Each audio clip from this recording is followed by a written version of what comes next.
DJ is strictly no. কোনো পরিস্থিতিতেই DJ box বাজানো যাবে না। এর আগে সরকারেও ছিল কিন্তু এতটা ছিল না, কিন্তু হট করে এই সরকার এসে এমনই মানে এই একটা এমনভাবেই চাপিয়ে দেওয়া হলো। ওই যে আঙুলটা তুলবেন না, আঙুলটা না তুলে সহযোগিতা করুন। আর সাউন্ড তো একটা রয়েছে লিমিট, সেই লিমিটের বাইরে গেলে আপনি এই বক্স বাজান বা ডিজে বাজান দুটোই কিন্তু সেম ভায়োলেন্ট। বলে দিচ্ছি, জানিয়ে দিচ্ছি যেটা করবেন না, এবারে কিন্তু মালিকরাও কেস খাবে। ফার্স্ট আপনি বলছেন আমরা ব্যবহার করব না, কিন্তু গভর্নমেন্টের অ্যাপ্রুভাল নিয়ে তো মেশিনটা ম্যানুফ্যাকচারিং হচ্ছে। আগে যে কাগজটা ধরানো হলো সেই অনুযায়ী চলবে। আমার সেটআপ সিজ হয়েছে, প্লাস আমার একটা ছেলের কেস এখনো চলছে। আমি তো বুঝতে পারি না যে গানটা বোঝা যায় না কিছু, যে গানটা শোনা যায় না সেই গানটা আপনারা বাজান। মানে বিকৃত রূপ গানের সেটা একমাত্র হয় সং সিলেকশনের ওপর। একটা সাউন্ড আর বলে যে সাউন্ডটা বেরোচ্ছে। তো সাউন্ড মেলাতে আমরা 133টা ডিজে বক্স সিজ করেছিলাম। এই মুহূর্তে আমরা আছি হরিপাল থানায়। হরিপাল থানায় আজ ডিজে বক্স যে মালিক কিংবা ডিজে বক্স যারা চালায় তাদেরকে ডাকা হয়েছিল। ডিজে বক্স নিয়ে বার্তা দেবো, ডিজে ইজ স্ট্রিক্টলি নো। কোনো পরিস্থিতিতেই ডিজে বক্স বাজানো যাবে না। যদি এই ধরনের খবর আমাদের কাছে আসে, যদি আমরা পাই, তাহলে আমরা সাথে সাথে যাব, ডিজে বক্সটা সিজ হবে এবং আইনি যে প্রক্রিয়া আছে সেটা কিন্তু তখন অনুসরণ করা হবে। তাই ডিজে নিয়ে বারবার বলা হয়েছে, আগেও বলেছি, এখনও বলছি। এটা নয় যে আজকের সার্কুলারের পরেই ডিজে নিয়ে আছে, আমরা আগে থেকেও এনফোর্সমেন্ট চালু করেছি, কিন্তু এখন আমরা মানে প্রত্যেক মানুষের থেকে ফিডব্যাকও নেব যে কোন এলাকার সমস্যা হচ্ছে, সেই অনুযায়ী ড্রাইভ হবে। এগুলো ব্যবসার খাতিরে ব্যবসা করেন, ব্যবসাটা করুন, কোনো সমস্যা কিছু নেই, কিন্তু মাথা রাখবেন সেখানে আপনাদের অনেকে কিন্তু ডিজে বক্স ব্যবহার করেছেন। গত সাউন্ড মেলাতে আমরা 133টা ডিজে বক্স সিজ করেছিলাম, কেসগুলো করেছিলাম, এফআইআর করেছিলাম, সেখানে কিন্তু মালিকদের কথা টানেনি। এবারে কিন্তু মালিকরাও কেস খাবে। ডিজে যে বক্স গুলো ব্যবহার করে তাদের দোষটা হচ্ছে মেশিনের। ওই যে মেশিন গুলো থাকে, কি বলে, কি অ্যাম্পলিফায়ার মেশিন গুলো লাগিয়ে দেন, একটা সাউন্ড আর বলে যে সাউন্ডটা বেরোচ্ছে। আমার কথা হচ্ছে, শুনুন ভাই, মানুষ যেটা নিতে পারবে, মানুষ যেটা শুনবে, মানুষ যেটা পছন্দ করবে সেটাই করবেন, মিষ্টি আওয়াজ সেটাই করবেন। আমি তো বুঝতে পারি না যে গানটা বোঝা যায় না কিছু, যে গানটা শোনা যায় না সেই গানটা আপনারা বাজান। অ্যাকচুয়ালি যেটা আপনি বললেন যে মানে বিকৃত রূপ গানের সেটা একমাত্র হয় সং সিলেকশনের ওপর। যদি আমরা একটা সফট ডিজে গান বাজাই যেটা শ্রুতি মধুর অথচ মানুষের ক্ষতি কম করবে, সেটা ইউজ করি আমরা। একটা রুলস করে দিন যে সকাল 6টা থেকে 10টা পর্যন্ত বাজছে, এটা যেমন নিয়ম আছে চলছে স্যার। আর দ্বিতীয়ত স্যার, আমাদের তো এত সিভিক পুলিশ আছে, ধরুন একটা কোনো কারণে কোনো একটা জায়গায় একটা বড় সেটআপ চলে গেছে, তো সিভিক ভাইদের দিয়ে সেটাকে ছোট করানো সম্ভব হয় স্যার। তাহলে আপনারা আমি শোনেন ভাই, আপনি পরিস্থিতি বোঝেন না। ওখানে 100টা লোক আছে, 80টা লোক অপকৃতস্থ, তাদের সঙ্গে কে কথা বলবে, তারা কে বোঝাবে? তারা এই সমস্যা এই জায়গাতে। আপনি যদি সুস্থ অবস্থায় থাকেন কোনো সমস্যা নেই, শুনবেন, কিন্তু যে লোকগুলোকে বলবো সেই লোকগুলো হচ্ছে অপকৃতস্থ।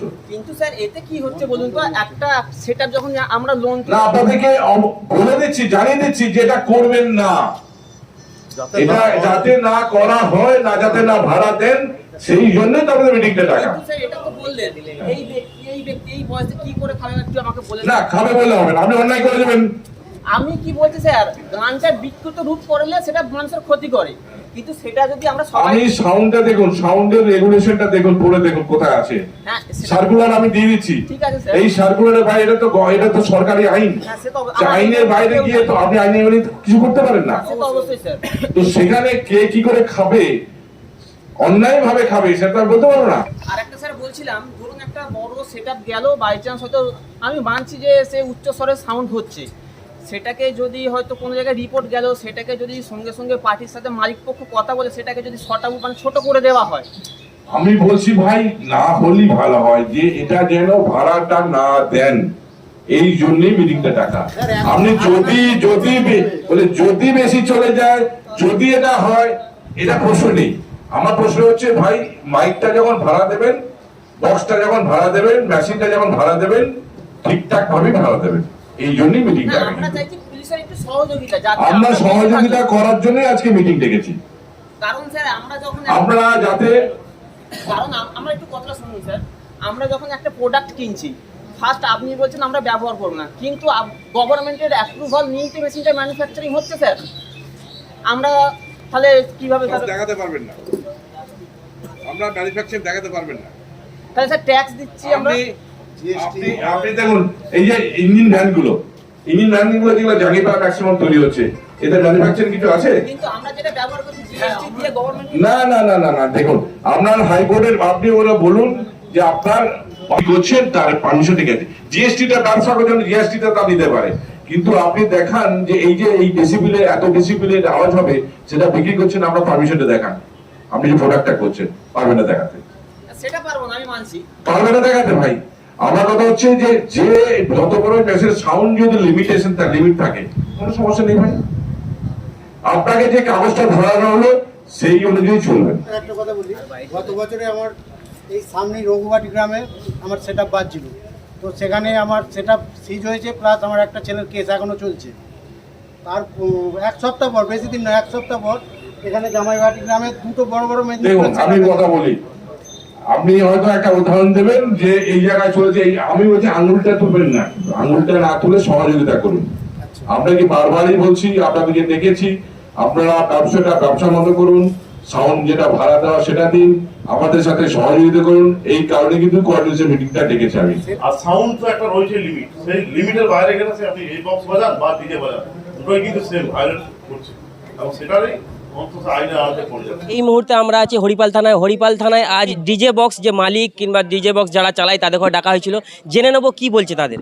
কি বলা হয়েছে আপনাদের? হরিপাল থানায় ডাকা হয়েছিল যে ডিজে বক্স কিংবা উচ্চস্বরের যে সাউন্ড সিস্টেম বাজানো হয় তার মালিকদের ডাকা হয়েছে যাতে সেটা একটা সীমাবদ্ধের মধ্যে রাখা হয়ে থাকে। কিন্তু স্যারেরা যা বললেন সেটা মেনটেনেন্স করতে গেলে যে কমিটিরা আমাদেরকে হায়ার করছে তাদেরকেও তো সেটা রেসপন্সিবিলিটি নিতে হবে, কারণ আমরা ভাড়া দিচ্ছি বলে যে আমরাই শুধু দোষী এটা তো নয়, কমিটিরাও সেটা দিচ্ছে।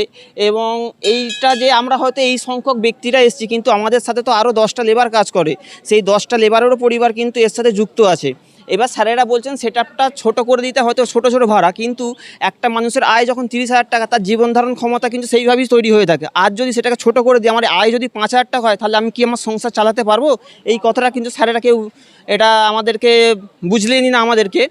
আর এটা একটা কথা যে একটা সেটআপ বাজছে, হয়তো বড় সেটআপই হয়তো চলে গেছে মার্কেটে, কিন্তু স্যারেরা গিয়ে সেটাকে তুলে নিচ্ছে, নিয়ে কেস দিচ্ছে। কিন্তু আমি স্যারেদেরকে রিকোয়েস্ট করব সেটা না করে একটু মালিক পক্ষের কথা ভেবে সেটআপটাকে সেই জায়গাতেই ছোট করে দেওয়া হোক, কিন্তু তাকে সে আইনি বা প্রশাসনিক দিক থেকে যে হ্যারাস করা হয় সেটা না করলে বরঞ্চ আমরা যে সমাজের এই কটা মানুষ বলে নয় যে আমাদের সমাজের সাথে আমাদের ফ্যামিলি যুক্ত আছে, এটা নয় যে আমরা গভর্নমেন্টকে ফাঁকি দিচ্ছি, আমরা একটা প্রোডাক্ট কিনছি সেটা জিএসটি দিচ্ছি, আমরা সর্বক্ষেত্রেই কিন্তু যতটুকু পারা যায় প্রশাসনিক কিংবা সরকারি নিয়ম মেনেই চলার চেষ্টা করছি। তো এটাই বলবো যে মালিক পক্ষেদের একটু হ্যারাসটা না করলেই ভালো হয়, আমাদেরকে কেস না দিয়ে যদি কোনো সিভিক কিংবা স্যারেরাই গিয়ে যদি বলেন যে এই সেটআপটা বন্ধ করে দেওয়া হোক, আমরা সক্ষণত বন্ধ করে দেবো, কি সেটআপটা ছোট করা হোক সেটা ছোট করে দেবো, কিন্তু এইভাবে আমাদেরকে হ্যারাসটা না করলে আমরা খুব খুশি হব। আর এটা আমি আমাদের সরকারের আমরা যেহেতু এটা পশ্চিমবঙ্গে বাস করি, তাই আমাদের পশ্চিমবঙ্গের সরকারকে অনুরোধ করব আমাদেরকে নিয়ে একটু ভাবনা চিন্তা করা হোক, কারণ এটা তো আমাদেরও কর্মের জায়গা, এ থেকে আমরা করে খেয়ে থাকি, কারণ এ থেকে আমাদের সংসার চলে, আমাদের ফ্যামিলি চলে। তাই একটুকু রিকোয়েস্ট করবো যে একটু ভেবে দেখার জন্য। এর আগে সরকারেও ছিল কিন্তু এতটা ছিল না, কিন্তু হট করে এই সরকার এসে এমনই মানে এই একটা এমনভাবেই চাপিয়ে দেওয়া হলো যাতে আমরা আর মানে আমাদের কর্মটাই হারিয়ে ফেলবো।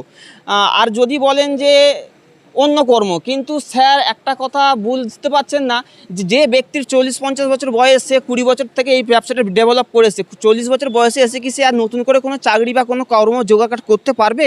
তাকে তো এটা করেই খেতে হবে। তাহলে সেই জায়গা থেকে দাঁড়িয়ে একটু ভাবার কথাটা আমি একটু বলবো স্যারেদেরকে।